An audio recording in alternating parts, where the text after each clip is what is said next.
بسم الله الرحمن الرحيم وبه نستعين وصلى الله على النبي وعلى آله وصحبه أجمعين اما بعد. ناظرین کرام، ہم تیسرے پارے میں سورہ آل عمران کی یہ 10 نمبر کی آیت نمبر 10 سورہ آل عمران. یہ ایک پورا مضمون ہے جو اللہ تبارک تعالیٰ نے ایک فیصلہ کل انداز میں ارشاد فرمایا. اللہ تعالیٰ نے ارشاد فرمایا ان الذین کفروا لن تغنی عنہم اموالہم ولا اولادہم من اللہ شیئا واولئک هم وقود النار كدأب آل فرعون والذین من قبلہم كذبوا بآیاتنا فأخذهم اللہ بذنوبہم واللہ شدید العقاب. اللہ سبحانہ وتعالیٰ نے اپنی تعریف، اپنی قدرت کا ذکر کرنے کے بعد ایک عمومی گفتگو، ایک عمومی مسئلہ جو بہت ضروری تھا انسانوں کے لیے، اسے بیان فرمایا کہ جو لوگ کفر کرتے ہیں ان کے کفر کی 2 بڑی وجہ کبھی کبھی ہوا کرتی ہیں. کبھی کبھی 2 ایسے اسباب ہوتے ہیں جس کی وجہ سے وہ کفر کرتے ہیں. یہاں 2 چیزوں کا ذکر ہے، قرآن میں اس کے علاوہ اور بہت ساری چیزوں کا ذکر ہے.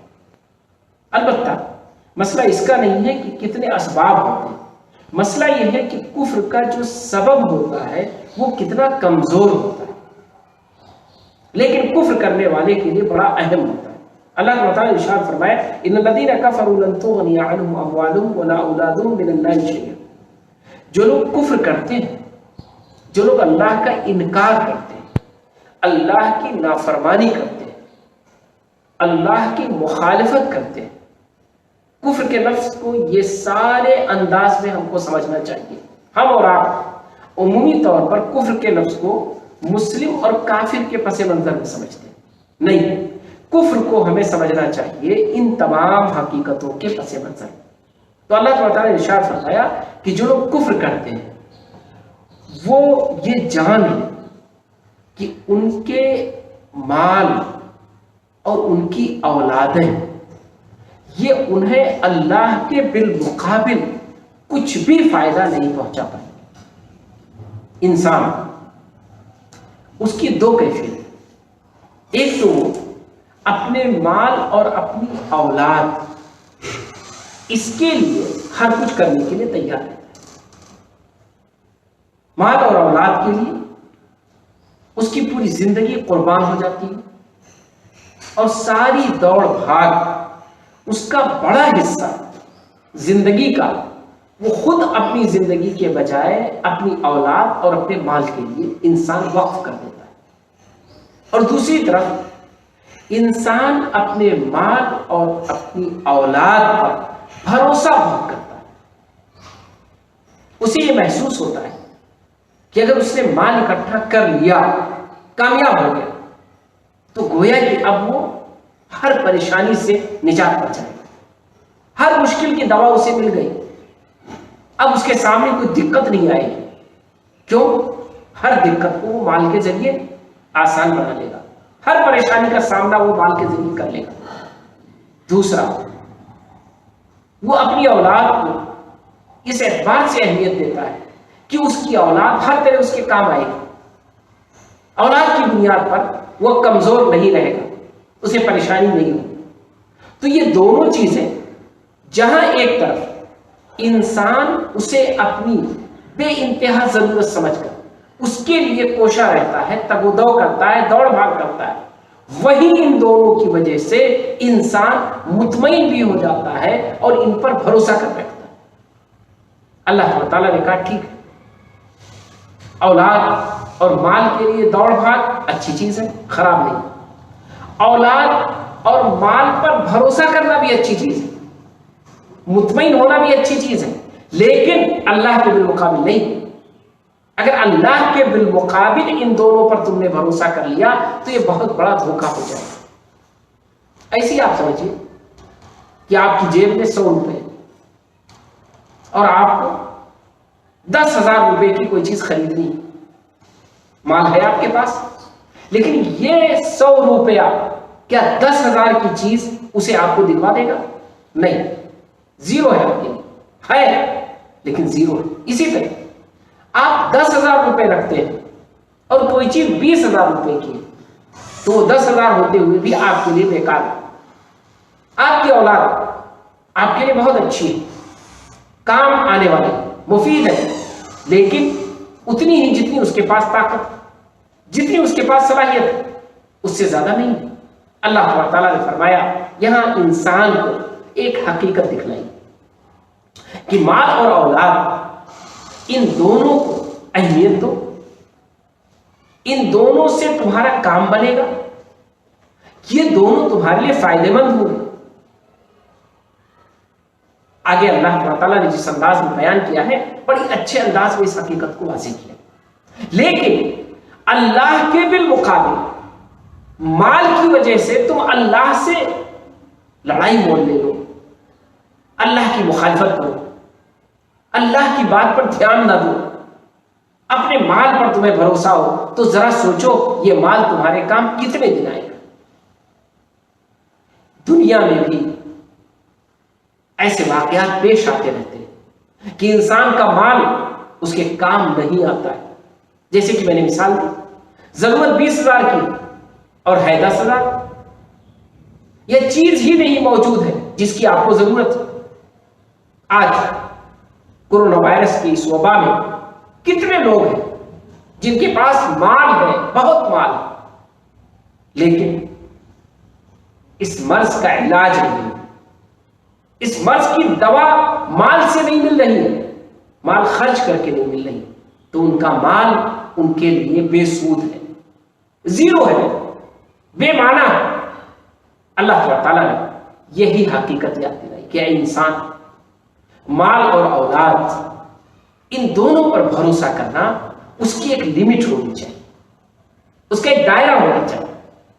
اللہ کے بالمقابل مال اور اولاد پر اگر تم بھروسہ کر بیٹھو اور خاص طور پر اللہ کی مخالفت میں، اس کی نافرمانی میں، اس کے انکار میں، تو پھر یقین رکھو، یاد رکھو کہ یہ دونوں تمہیں اللہ کے بالمقابل کچھ بھی فائدہ نہیں پہنچائیں گے۔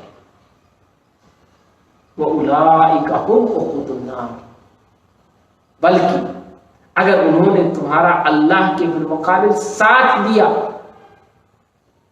اگر وہ تمہارے ساتھ اللہ کی سرکشی میں تمہارے ساتھ کھڑے ہو گئے تو سب مل کر جہنم کا ایندھن بن جاؤ۔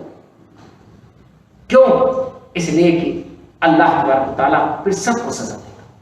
اور اللہ تعالیٰ نے ایک دنیا کی مثال دی، اللہ تعالیٰ نے کہا کہ دیکھو فرعون اور اس سے پہلے بہت سارے لوگ ہیں جن کے پاس مال کی کمی نہیں تھی، کیا مال نے ان کو بچایا؟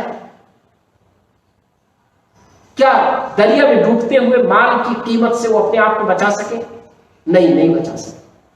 یہ دنیا میں جتنے لوگ بھی پیدا ہوئے، آج بھی ہمارے اور آپ کے سامنے جتنے بھی طاقتور لوگ ہیں، جتنے بھی پیسے والے لوگ ہیں، کیا ان کا مال انہیں بچا لیتا ہے؟ کیا ان کا مال ان کے بڑھاپے کو روک دیتا ہے؟ کیا ان کا مال ان کی بیماری کو روک دیتا ہے؟ اس میں کوئی شک نہیں کہ ایسا نہیں ہے۔ مال اور اولاد اس کی ایک لمیٹیشن ہے، اس کا ایک دائرہ ہے، اس پر ڈیپینڈ ہونا اور بھروسہ کرنا اس حد تک کہ اللہ کو انسان بھول جائے، یہ انسان کا دھوکہ ہے، جیسا کہ فرعون نے اور اس سے پہلے کچھ لوگوں نے کیا۔ اب آگے اللہ تعالیٰ اس نے مال اور اولاد کو بنایا ہے، تو اللہ تعالیٰ فرما رہا ہے زُيِّنَ لِلنَّاسِ حُبُّ الشَّهَوَاتِ مِنَ النِّسَاءِ وَالْبَنِينَ وَالْقَنَاطِيرِ الْمُقَنطَرَةِ مِنَ الذَّهَبِ وَالْفِضَّةِ وَالْخَيْلِ الْمُسَوَّمَةِ وَالْأَنْعَامِ وَالْحَرْثِ ذَلِكَ مَتَاعُ الْحَيَاةِ الدُّنْيَا وَاللَّهُ عِندَهُ حُسْنُ الْمَآبِ۔ اب اللہ تعالیٰ نے یہی قرآن کا کمال ہے کہ قرآن غیر متوازن گفتگو نہیں کرتا ہے، بہت متوازن گفتگو۔ اب اللہ تعالیٰ نے فوراً ہی مال اور اولاد کے بارے میں یہ بتلانے کے بعد کہ یہ دونوں تمہیں اللہ کے بالمقابل بچا نہیں سکیں گے، اس لیے ان کے اوپر بھروسہ کر کے اللہ کی مخالفت مت کرو، بلکہ انہیں تم اللہ کی نعمت سمجھو اور ان کے مل جانے کے بعد اللہ سے قریب ہو جاؤ۔ اللہ تعالیٰ نے کہا کہ دیکھو، اگر ہم نے تم کو دنیا میں اس طرح بنا دیا ہوتا کہ مال اور اولاد وہ تمہارے لیے کوئی معنی نہیں رکھتی، تمہیں اس میں کوئی دلچسپی نہیں ہوتی، تو پھر کیا ہوتا تمہارا؟ ذرا سوچو تو، کتنی چیزیں ہیں جس میں تمہیں کوئی دلچسپی نہیں ہے۔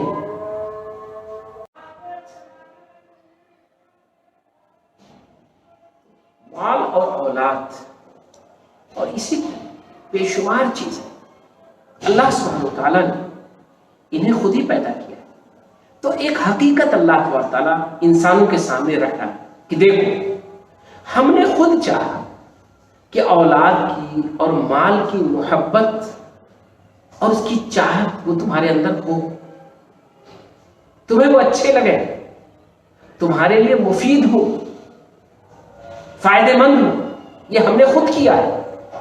ورنہ جیسے دنیا میں بے شمار چیزیں ہیں، موجود ہیں، لیکن انسان کی اس میں رغبت نہیں ہے، انسان کے لیے مفید نہیں ہے، بظاہر انسان سے کوئی سروکار نہیں رکھتا ہے، کوئی واسطہ نہیں رکھتا ہے، ایسے انسان یہ بھی کر دیتا نہیں۔ اللہ تعالیٰ نے فرمایا زُيِّنَ لِلنَّاسِ حُبُّ الشَّهَوَاتِ مِنَ النِّسَاءِ وَالْبَنِينَ وَالْقَنَاطِيرِ الْمُقَنطَرَةِ کہ ہم نے تو مزین کر دیا ہے، ہم نے خود اس کو بڑا اچھا بنا دیا ہے، عورتیں، بچے اور اسی طرح قناطیر المقنطرہ، ڈھیر سونے چاندی کے، اور گھوڑے، خاص طور پر وہ گھوڑے جو نامی گرامی ہوئی، اچھے نسل کے گھوڑے، اور اسی طرح اچھے نسل کے چوپائے، کھیتیاں، ذالک متاع الحیات الدنیا، اور یہ سب ہم نے دنیاوی ساز و سامان کو تمہارے لیے ایک چاہت کا ذریعہ بنا دیا، تمہارے لیے بہتری کا ذریعہ بنایا ہے، کامیابی کا ذریعہ بنایا ہے، ترقی کا ذریعہ بنایا ہے۔ تمہارے لیے یہ سب چیزیں غلط نہیں ہیں، تم ان ساری چیزوں کو اللہ کا انعام سمجھو، اللہ ہی نے تمہارے لیے مزین کیا ہے، اللہ نے چاہا کہ ان سب سے تمہاری چاہت رہے، تم ان سب کو اہمیت دو، تمہارے لیے یہ سب بھروسے اور مفید کی چیزیں ہوں، لیکن اللہ تعالیٰ نے تم سے ایک مطالبہ کیا، اور وہ مطالبہ یہ کہ اسے دنیا کا ساز و سامان سمجھو، اسے سب کچھ نہ سمجھو، اسے اپنی دنیا کو گزارنے کا ایک ذریعہ سمجھو، اسے مکمل اپنی زندگی کو گزارنے کا ذریعہ نہ سمجھو۔ اللہ تعالیٰ نے اس کو بڑے سادے الفاظ میں واضح کیا، واللہ عندہ حسن المآب، اے انسانوں، اصل جو اچھا انجام ہے، جو آخری انجام ہے، اور جس انجام میں کامیاب ہونے کے بعد تم کامیاب ہو، یعنی گویا ہے اللہ تعالیٰ نے فرمایا کہ تمہارا دو رزلٹ ہے، دو امتحان ہوتے ہیں، ایک امتحان یہ دنیا ہے اور ایک امتحان اس دنیا کے بعد کا ہے۔ اس دنیا میں تمہارے لیے بے شمار چیزیں ہم نے بنا دی، اور کچھ چیزیں تمہارے لیے خاص طور پر تمہاری دلچسپی کے لیے، تمہاری کامیابی کے لیے، تمہاری بہتری کے لیے، تمہاری اچھائی کے لیے انہیں ہم نے تمہارے لیے مزین کر دیا، اچھا بنا دیا، لیکن اسی طرح ہم نے تمہارے لیے آخرت بنائی، ایک اور دنیا بنائی جو بڑی اچھی دنیا ہے، جس کا انجام بہت اچھا ہے، جو رزلٹ کے طور پر بہت خوبصورت ہے۔ تو تم ایک ہی پر اکتفا نہ کر لو، ایک میں گم ہو کر کے دوسری زندگی سے، دوسری دنیا سے محروم نہ ہو جاؤ، اپنے کو محروم نہ کر لو، یہ تمہاری ناکامی ہوگی۔ تم دنیا کو اچھی طرح گزارو، اچھے سے گزارو، لیکن اللہ کے بالمقابل نہیں، اللہ تعالیٰ کو تسلیم کرو۔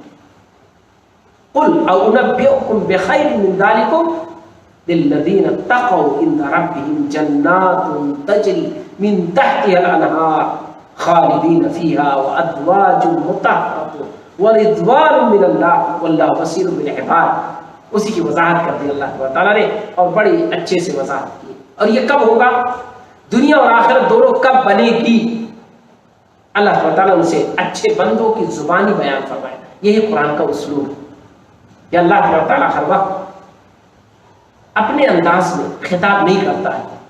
کبھی اپنی طرف سے خطاب کرتا ہے، کبھی نبی کی طرف سے خطاب کرتا ہے، کبھی لوگوں کی طرف سے خطاب کرتا ہے، کبھی صالحین کی طرف سے خطاب کرتا ہے، اور کبھی وہ لوگ جو بگڑ گئے ان کی طرف سے اللہ تعالیٰ خطاب کو موڑ دیتا ہے.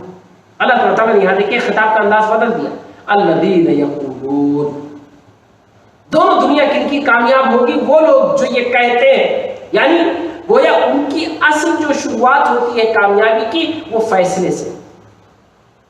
جب ان کا دماغ اس کا فیصلہ کر لیتا ہے، ان کا دل اس پر مطمئن ہو جاتا ہے، اور وہ اس نتیجے پر پہنچ جاتے ہیں کہ وہ پکار اٹھتے ہیں ربنا اننا آمن، اے ہمارے رب ہم ایمان لے آئے، ہمارا آپ پر یقین ہو گیا. فاغفر لنا ذنوبنا، ہم سے جو کچھ کمی کوتاہی ہو گئی ہے اسے تو معاف کر دے. وقنا عذاب النار، اور ہم کو جہنم کے عذاب سے بچا لے.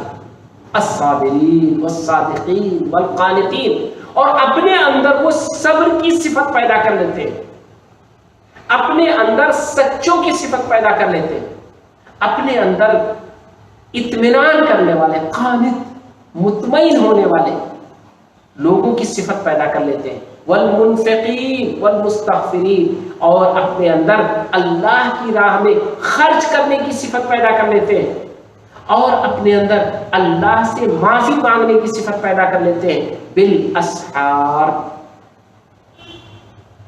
جگ کر، راتوں میں اٹھ کر، تنہائی، اکیلے، انہیں فکر رہتی ہے.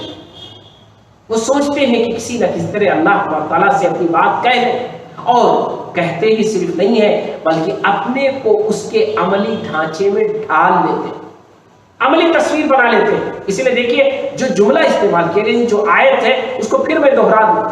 اللہ تعالیٰ نے یہ نہیں کہا کہ ایمان والے بن جاؤ، کہا ہے دوسری جگہ.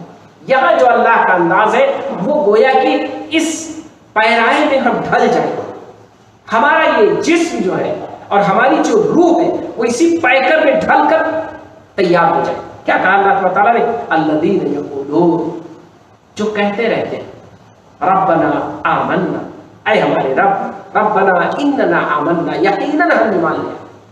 فاغفر لنا ذنوبنا وقنا، فاغفر لنا ذنوبنا وقنا عذاب النار، تو ہمارے گناہوں کو معاف کر دے اور ہمیں جہنم کے عذاب سے بچا لے. اور وہ صبر کے پیکر بن جاتے ہیں، سچائی کے پیکر بن جاتے ہیں، اطمینان کرنے والے بن جاتے ہیں، اللہ کی راہ میں خرچ کرنے والے اور اللہ سے مغفرت چاہنے والے. اور یہ وہ سارا کام اکیلے میں کرتے ہیں، جگ کر کرتے ہیں، راتوں میں کرتے ہیں. اور اللہ تعالیٰ وہ اس بات کا گواہ ہے کہ کوئی نہیں ہے سوائے اس کے. اب آپ یہاں سے غور کریں کہ جو یہ اللہ تعالیٰ نے تقریباً 10 آیتیں ہم نے آپ کے سامنے جو تلاوت کی، اللہ تعالیٰ نے شروع کیا تھا کہاں سے؟ ان الذین کفروا لن تغنی عنہم اموالہم ولا اولادہم من اللہ شیئا، کہ لوگوں جان لو کہ اللہ سے تمہارے مال اور تمہاری اولادیں بچا نہیں سکیں گی. اس میں دونوں معنی ہیں. یعنی اللہ تعالیٰ اگر دینا چاہے گا تو یہ روک نہیں سکے، اللہ تعالیٰ اگر چھیننا چاہے گا تو یہ واپس نہیں لا سکے، اور اگر اللہ تعالیٰ تمہارے بارے میں کوئی فیصلہ کر لے گا تو یہ تم کو بچا نہیں سکے گا. اور یہی نہیں بلکہ تمہاری ضرورت 100% ان کے ذریعے مکمل نہیں ہو سکتی. اللہ تعالیٰ نے تمہیں اس کا محتاج بنایا. انشاءاللہ آئندہ اگلے ایپیسوڈ میں اور باتیں اس کے تعلق سے